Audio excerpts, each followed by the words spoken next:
I'm sure many of you have heard of DuckDuckGo, which is it's an alternative to Google. They market themselves as a search engine that's privacy oriented, and they don't filter political results. Well, take a look at this, because this is Gabriel Weinberg. Look what he posted on Twitter, and keep in mind he's the CEO and the founder of DuckDuckGo. He's saying, quote, "Like so many others, I am sickened by Russia's invasion of Ukraine and the gigantic humanitarian crisis it continues to create. At DuckDuckGo, we've been rolling out search updates that downrank sites associated with Russian disinformation. In addition to downranking sites associated with disinformation, we also often place news modules and information boxes at the top of DuckDuckGo search results, where they are seen and clicked the most to highlight quality information for rapidly unfolding topics." So let me translate do I need to translate it? They're Google. They're basically acting like Google. This is absolutely unbelievable, and people are furious in the comments. They're absolutely furious because look at their mission statement. Look at DuckDuckGo's website. This is their about section. They say your personal data is nobody's business, right? Again, as I told you, they market themselves as a privacy oriented search engine, right? And they say that everything is accessible to all. And they basically say that they don't want to be like Google, where they filter, and try to like mold the search results based on your information, your personal data, and all of this. And of course, Google also has its political sides. But look at the comments, man. People are absolutely furious. They say, "I use DuckDuckGo." Sorry, one more thing. I just wanted to read you this quote. Right? They say that. I scrolled past it. Look here. "Our mission is to show the world that protecting privacy is simple. For over a decade, we've created new technology and worked with policymakers to make online privacy simple and accessible for all." Yeah, well, that don't sound really accessible what you're about to do, huh? People are absolutely livid. Look at the comments. They're saying, "I use DuckDuckGo for search, not for opinions. I might as well go back to Google because this was an important differentiating factor." Yikes. This is antithetical to what I thought you stood for. Who decides what is misinformation? Who decides for us our beliefs? Stop trying to control others' thoughts and ideas. Freedom of information is paramount. You are not here to decide for others what is or isn't real information. Here's someone ask, "What's your falsifiable definition of disinformation? Will you be transparent about what sites you have labeled as such and how you determine that? Will it be all sources of government disinformation getting downranked? What's the definition of associated with that you're using?" I mean, this is incredible, right? Do you see once again how even these companies that supposedly market themselves, oh, we're not like Google, we're not like big tech, we're not like Silicon Valley. They steal your data, they sell your data to advertisers. They're working, hand in glove with the government to make sure that results are curated and filtered in a way that suits the narrative. Wow. So that's all it took, huh? That's all it took. Look at this comment. "The replies on this are quite amazing. Can you see how swiftly most of your user base have been put off by this announcement? Loyal, longtime supporters are talking about abandoning the service. Please reconsider your stance on this. It is a dangerous, slippery slope for us all." And exactly, who gets to decide what's misinformation or disinformation? Who gets to decide that? Isn't it enough that right now on Twitter, they have completely censored RT? Again, I don't think you guys understand what I mean when I say censored RT. Like, it's quite dystopian, honestly. Look at how, look at what it looks like to me, right? This is what happens when you try to go on their, when I try to go on their Twitter. Look, account withheld. You literally cannot even see the profile picture. Nothing. And every single one of their tweets, it says this. Every single tweet, it says that. Every single tweet. They've removed it from Telegram. They've removed it from every single thing. Facebook, YouTube. So why do they do that? Why have they done that to RT? Because they say that RT is a Kremlin, joint. They say that it's being run by the Kremlin. It's the Kremlin's mouthpiece. They say that it spews disinformation and poison. And that's their justification, right? So anytime the West wants to shut you up, they will say that you're working as a foreign asset, that you are spreading disinformation. Again, what's the definition of that? And then they shut you down, and there's no appeal. There's nothing. It's screw you. Goodbye. They lock you and throw away the key, right? So this is an extremely slippery slope. already now on Twitter, if you go, for example, it says Iran state-affiliated media underneath. Iran state-affiliated media. So and ironically, which countries do you think they give this label to? Iran, China, and Russia. That's it, right? So they've purposely singled out Iran, China, Russia to demonize them just for having, their own version of Western state media, although it's nowhere near as bad. Like, honestly, not even comparable, right? And they don't even do that.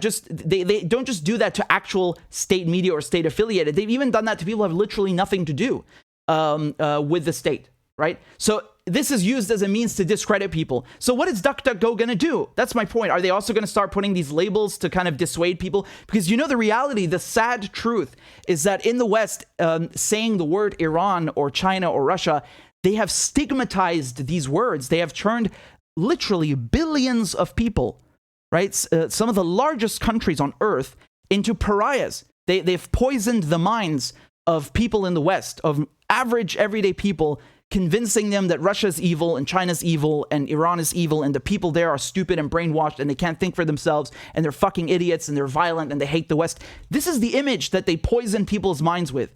This is so dangerous and inhumane. Again, you have the government dividing human beings from each other, people from each other, that actually, you as an American citizen or a European, you have more in common with an Iranian or a Russian than you do with your own politicians. Never forget that. Never, ever, ever forget that.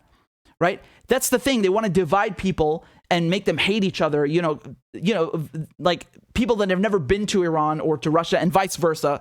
That is really sad. That is sad. And I just want to go back to my point, which is, what is DuckDuckGo going to do here? I'm asking a genuine question because they are saying very seriously they're going to start, changing the search results for disinformation. Who gets to decide what that is? Are you going to target things like Press TV or others? Who gets to make this list? Are there any people from the government that are controlling your list? It's absolutely opaque. It's not even close to transparent. They just say that we're gonna downrank sites associated with Russian disinformation. Who gets to decide that? Right now, Diliana, for example, who was on the program just an hour ago and talking about the biolabs. Until a few days ago, that was a conspiracy theory. And she did that by herself. That is her own independent investigative journalism. Brilliant stuff, way ahead of the curve, right? So what does that mean? Like, if Victoria Nuland hadn't given that speech, you would call her an agent of Russian disinformation and downrank her site? Like, how arbitrary and ridiculous and random is this whole process? Do you see how dangerous this is? And I can tell you one thing. If companies were doing this in other countries, they would have no problem calling it disinformation. If a Chinese tech company did this, if a Russian tech company did this, they would say that it's state-controlled and they're censoring independent Western journalism. The whole script. They would come up with the whole script, right? And the comments in here are really, really livid. I mean, this post got absolutely ratioed. There are more quote tweets and comments on this post than likes. Right? So people are really, really angry with this because, again, I'm going to read a few more to you. After the woke hiring practices, it's not surprising that you'd basically become the next Google, except with an inferior algo. I'm assuming they're saying algorithm. They say, this one is a good comment here. They say, you've got that magic disinformation finder, eh? You're just sure you're going to downrank only things that are wrong? I'm positive that's exactly how it'll play out. And I'm sure you won't use this against anyone else in the future. Obviously, this person is being very sarcastic, and they're very much correct in their observation, because this is a slippery slope. It starts today with, oh yeah, it's just we're going to do this with state media. We'll just do it RT, for example. And then it becomes, no, we're going to do it to anyone who's saying the same things, even if it's 100% correct, but happens to be said also by, let's say, someone in the Kremlin, right? It's like, if Putin drinks water and you drink water, then you're a Kremlin asset. This is the kind of bizarre connections that they make nowadays. And I wish I was exaggerating, but this is really what they do, right?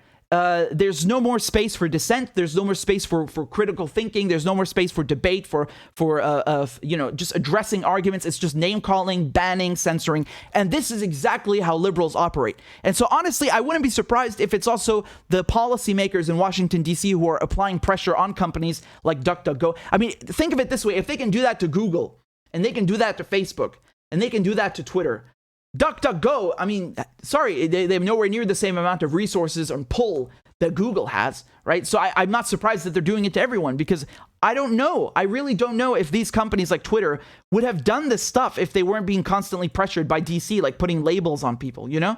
Again, don't get me wrong. There are actual, you know, there are people everywhere, not just in these companies, but you have people everywhere who love censorship, and especially in this case, like, you know, turning Iran and Russia and China into pariahs.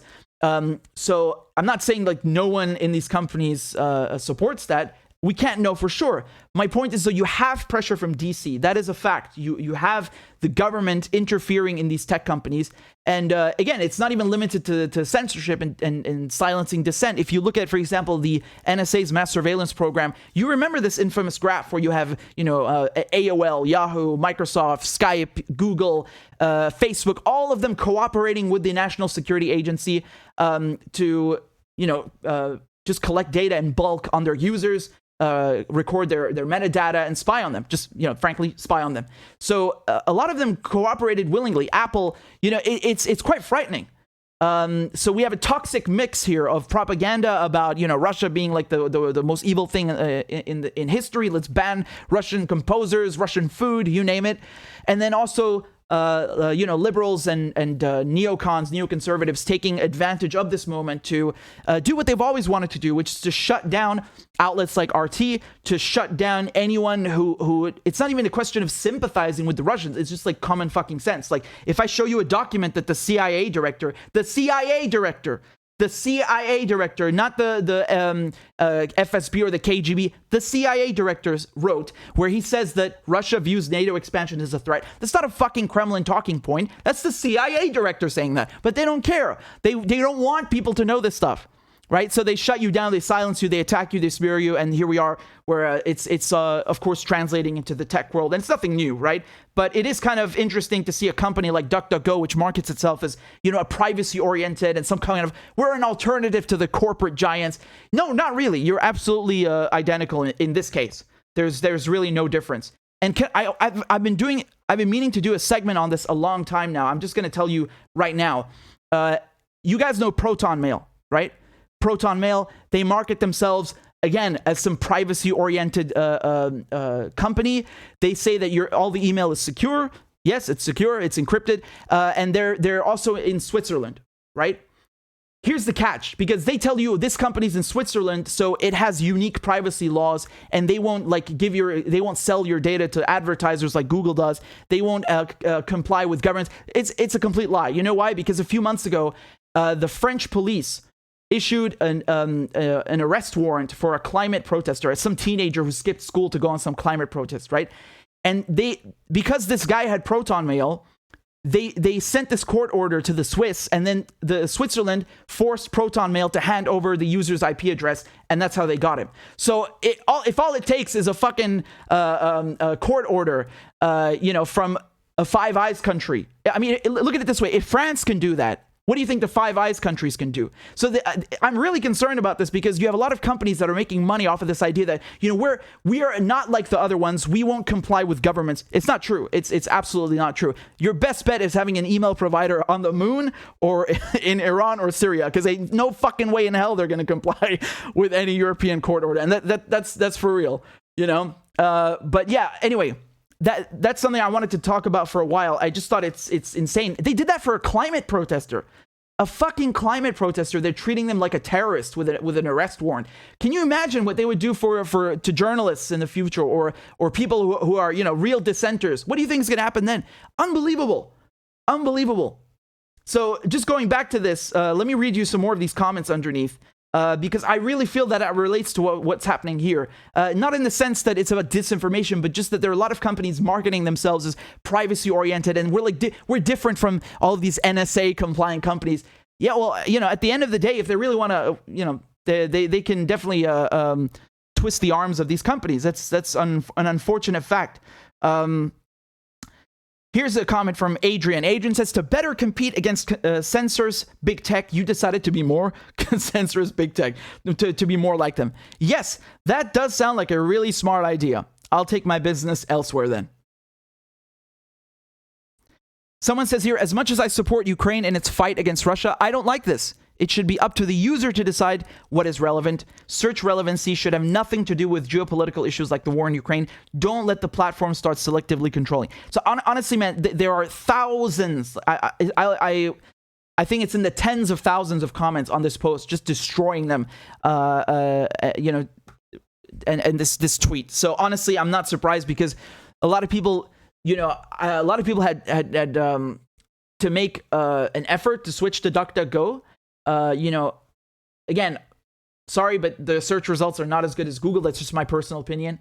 You know, I'm a journalist. I work in politics. I work in news. I need to find shit really fast. And unfortunately, Google is faster. I hate to say that. You know, I really, really have no love for big tech at all. But my point is that people have had to make an effort to switch to DuckDuckGo. They've probably convinced friends and families to go to that and leave big tech, which is, you know, fine. It's a very sane, rational argument. And then they're being screwed like this. Do you get my point?